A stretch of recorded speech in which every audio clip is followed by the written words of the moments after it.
You are standing in the produce section of your local grocery store. The fluorescent lights are humming quietly overhead, casting a bright glare over the rows of stacked apples, the bunches of bananas, and the heavy green watermelons. You reach your hand out to pick up a piece of fruit, something you have done automatically since you were a child, but then your hand stops hovering in the air. A thought creeps into the back of your mind, a quiet voice of hesitation. You look at that piece of fruit and you wonder if it is actually safe for you. You wonder if taking it home and eating it is going to cause your blood sugar to spike, your monitor to flash a warning number, and your doctor to shake his head at your next appointment. You feel a sudden, exhausting paralysis, so you drop your hand, you leave the fruit sitting in the bin, and you walk away with an empty cart. I know exactly how that feels, because I have stood in that exact same aisle feeling that exact same paralysis. It is a terrible thing to be afraid of a piece of food that grows out of the dirt. But the advice given to adults our age about fruit and blood sugar is a genuine, contradictory, confusing mess. I spent decades working in community health education, trying to help folks understand medical pamphlets, and even I found myself completely turned around. You turn on the television or read a magazine, and one person tells you that fruit is basically nature's candy, that it is loaded with sugar, and that if you have any blood sugar problems at all, you need to avoid it entirely. Then you talk to a neighbor who says that because it is natural sugar, it simply does not count, and you can eat as much of it as you want without consequence. Then you hear a rumor that tropical fruits are dangerous, but nobody ever bothers to explain which ones, or why, or how much is too much. All of these conflicting voices come from people who claim to be authorities, and the result is that you are left entirely alone in the dark. Some of us just stop eating fruit completely out of pure fear. We give up, and in doing so, we miss out on the exact fiber and natural compounds our bodies desperately need to fight off the complications of aging.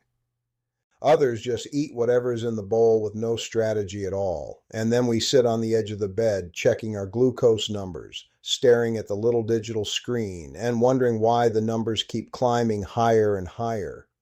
Neither approach works because neither approach gives you the mechanical understanding of what is actually happening inside your body. When I was growing up in Columbus, Ohio, right after the war, we did not think about food in terms of chemistry.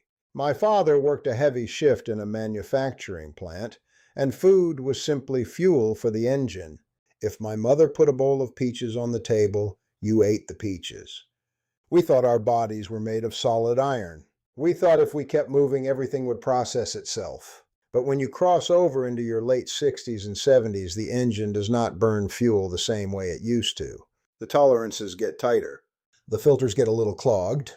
After my wife, Margaret, passed away in 2019, I noticed my own numbers creeping up. My doctor told me I was standing right on the borderline of a blood sugar problem.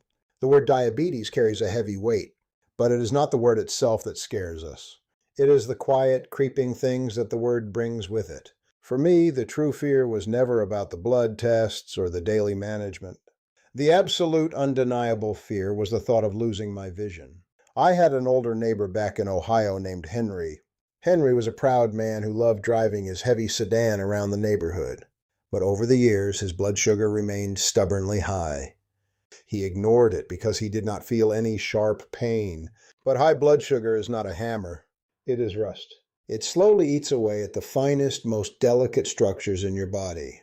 The most fragile blood vessels you have are the tiny, microscopic lines that feed the back of your eyes.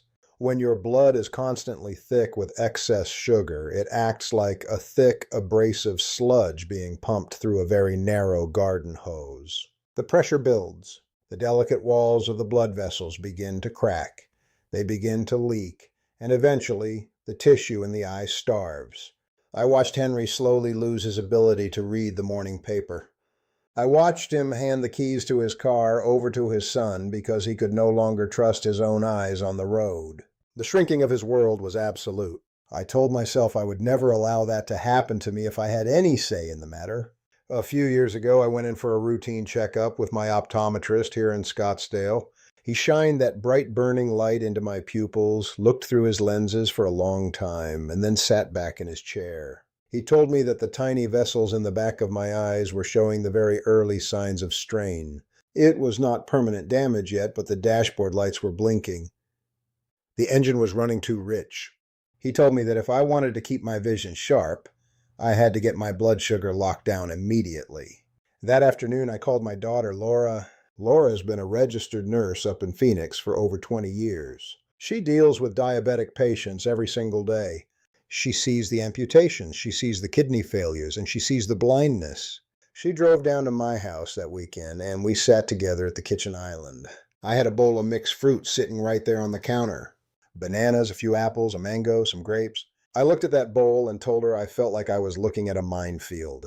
I told her I did not know what to eat anymore. Laura pulled a piece of paper toward her and drew 2 simple lines. She told me that if I wanted to understand fruit, I had to stop looking at it as a single category. I had to look at it mechanically. She gave me 2 tools, 2 concepts that completely changed how I operate my daily life. Without these 2 tools, a list of good foods and bad foods is just a useless piece of paper. With them, you can navigate any grocery store in the world. The first tool is speed. The medical term for this is the glycemic index, but Laura told me to think of it simply as the speed at which sugar leaves the stomach and enters the bloodstream. If you eat a piece of food and the sugar rushes into your blood all at once, it is like a flash flood hitting the dry Arizona desert. The ground cannot absorb the water fast enough. The water pools up, it causes damage, and the body has to hit the panic button to deal with the sudden surge. We want a food that acts like a slow, steady drizzle. A slow drizzle absorbs perfectly without overwhelming the system. The second tool is volume. The medical term is glycemic load. If the first tool is how fast the water is moving, the second tool is how much water is actually in the reservoir. You need to know the total amount of sugar that is going to land in your system from a normal, realistic portion of that food. You cannot manage your health relying on just one of these tools. You need a food that delivers a low volume of sugar at a very slow speed. You need a low speed and a low volume. That is the safe harbor. Once I understood the mechanics of the flash flood versus the steady drizzle, Laura and I went through the fruits one by one. We did not guess. We looked at how they actually behave inside the human machine. And I learned that there are fruits that do not just act as a neutral snack, but actively work to repair the damage inside your body. We started with the humble plum. A plum has an incredibly low speed and a very low volume. It sits comfortably in the safe zone. When you eat a fresh plum, the sugar enters your blood slowly, and the fruit itself delivers compounds that support your liver function. Your liver is the central processing plant for your metabolism, and keeping it healthy is crucial for managing how your body handles insulin. Then we talked about pears and apples. Both of them are remarkably safe. An apple has a low speed and a low volume. But Laura pointed out something specific about the architecture of these fruits. The protection in an apple or a pear is not evenly distributed. The vast majority of the defensive fiber is woven tightly into the skin. If you take a paring knife and peel your apple before you eat it, you are physically cutting away your own protection. You are removing the filter. You must eat them whole with the skin on. The skin of an apple contains a heavy soluble fiber called pectin. Pectin acts exactly like a sponge inside your digestive tract. It does not just slow down the release of sugar. It physically binds to the bad cholesterol in your system and pulls it out of your body before it can settle into your arteries. When you eat an apple with the skin on, you are managing your blood sugar and cleaning out the rust in your engine at the exact same time.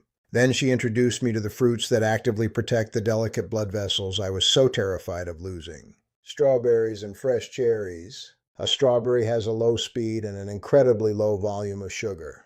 It is one of the safest things you can consume, but the real power of a strawberry and of a fresh cherry lies in their color. That deep, rich red color comes from a specific class of pigment molecules called anthocyanins. I asked Laura what a pigment molecule does. She explained it using a metaphor from my old days in the factory. She said that high blood sugar causes severe inflammation along the inner walls of your blood vessels. It is like a harsh chemical eating away at bare metal. The blood vessels that feed your heart, your kidneys, and specifically the tiny vessels in the back of your eyes are the most vulnerable to this chemical burn. Those dark red pigments act exactly like a coat of heavy rust-proofing paint applied directly to the metal. They reinforce the integrity of the vascular walls. They stop the inflammation. When you eat fresh cherries or a handful of strawberries, you are directly applying rust-proofing to the blood vessels in your eyes. It is not just a safe dessert. It is active biological maintenance. She also mentioned guava and passion fruit. Passion fruit has an extraordinarily low speed and volume. It also contains natural compounds that act as a mild physical sedative that promotes deep, unbroken sleep. You might wonder why sleep matters for blood sugar. It matters because when you do not sleep well, your body wakes up in a state of deep stress, and stress hormones force your liver to dump emergency glucose into your blood. One bad night of tossing and turning can ruin your morning numbers before you even take a single bite of food. Passion fruit helps turn the engine off completely so it can rest. But then we moved to the fruits that sit on my counter, and Laura had to correct a very dangerous assumption I had been making for decades. It started with oranges. A whole orange, peeled and eaten with all of its fibrous segments completely intact, is a wonderfully safe food. It has a low speed and a low volume. But the problem is how we have been trained to consume them. For 60 years, I thought starting my day with a tall glass of cold orange juice was the pinnacle of health. I thought I was doing my body a favor. Laura looked at me and asked a very simple, direct question. She asked if I would ever sit down at the kitchen table and eat 3 whole, heavy oranges back to back in one sitting. I told her, of course not. My stomach would be completely full after just one. She nodded. She explained that when you squeeze 3 oranges into a glass, you are stripping away every single ounce of the protective fiber and throwing it in the trash. You are leaving the physical barrier behind. What goes into the glass is nothing but a concentrated, rapid-fire wave of liquid sugar.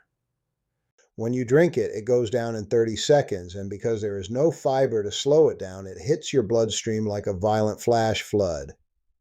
The volume of sugar is massive, and the speed is instantaneous. The pancreas panics. Your blood sugar rockets upward, and an hour later you crash, leaving you exhausted and craving more food.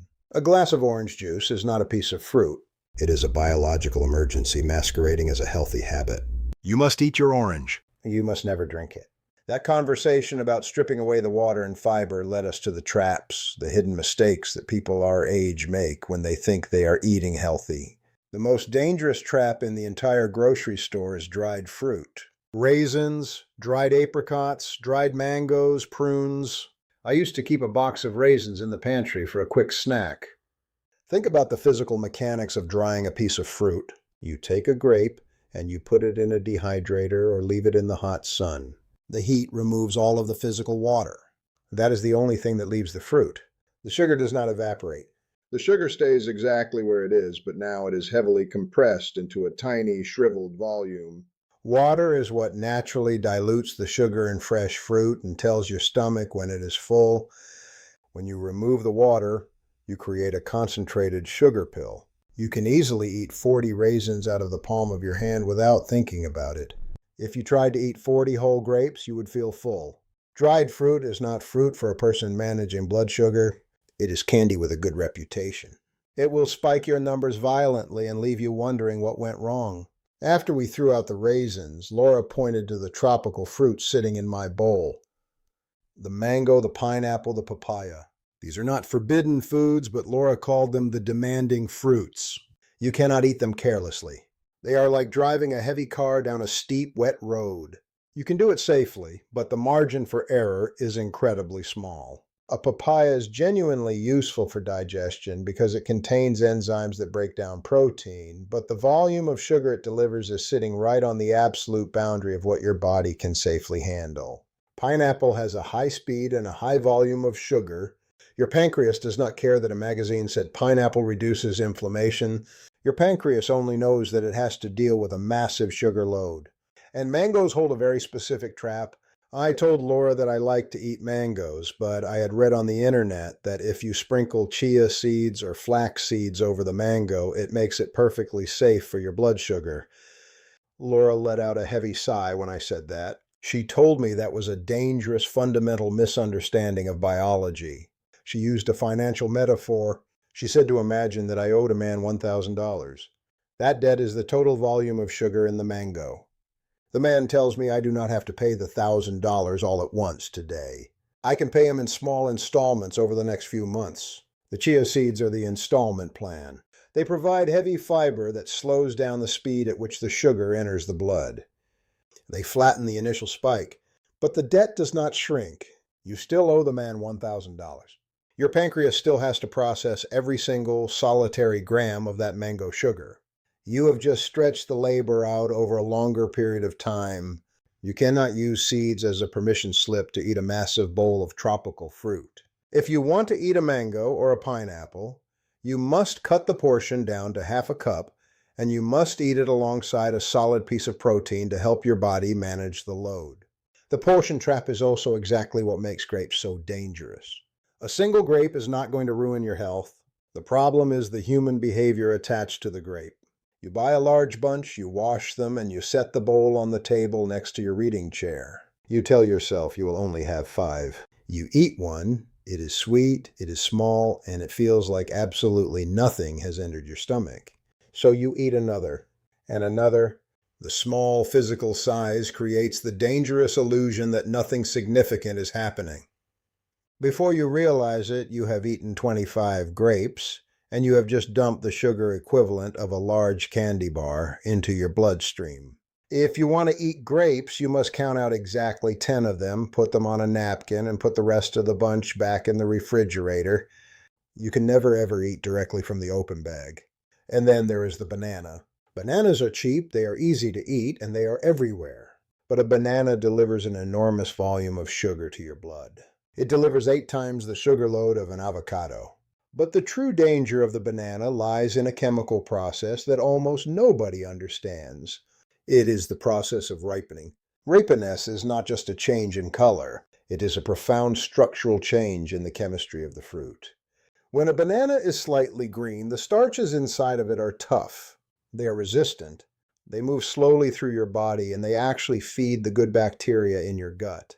But if you let that same banana sit on the counter until the yellow skin is covered in heavy brown spots, you have allowed a chemical reaction to take place.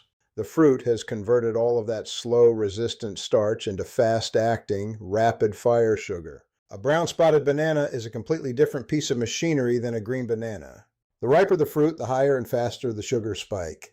If you must eat a banana, choose one with a little green still on the peel, cut it in half, and save the other half for tomorrow. The final piece of the puzzle we discussed was watermelon.